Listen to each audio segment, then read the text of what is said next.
Hello' guys, কি খবৰ আপোনালোকৰ? আজি এটা অন্য ব্লগলৈ আহিলোঁ আৰু আজি ব্লগটো কি হয় আপোনালোকক দেখুৱাই আছোঁ।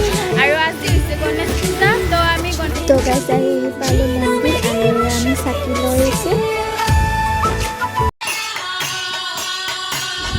এয়া চব গাইজ গণেশ বাপ্পাক আৰু চব গণেশ বাপ্পাটো ইমান ভাল লাগিছে, ইমান ধুনীয়া আৰু ইমান ডাঙৰো বহুত ভাল লাগিছে। আৰু এৰে গণেশটো প্ৰত্যেক বছৰে ডাঙৰ হয়।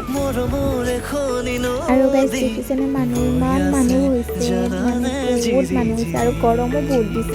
আৰু গাইজ বহি থাকোঁতে লগৰকেইটা সিফালে আৰু ইয়াৰ লগৰকেইটা আৰু এয়া কৃষ্ণা, তো বহি আছোঁ আমি ইয়াতে আৰু।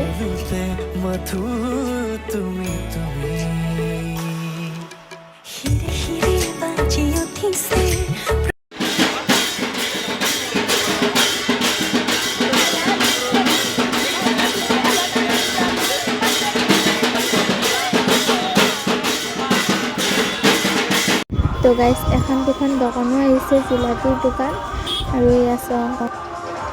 আৰু গাইজ আজি গণেশ পূজাৰ কাৰণে মই মন্দিৰত আহিলোঁ আৰু আপোনালোককো যিখিনি পাৰোঁ দেখুৱাই দিলোঁ। যদি মোৰ ভিডিঅ'টোত কিবা ভুল হৈছে তেতিয়াহ'লে মাফ কৰি দিব। তো আজিলৈকে বাই বাই।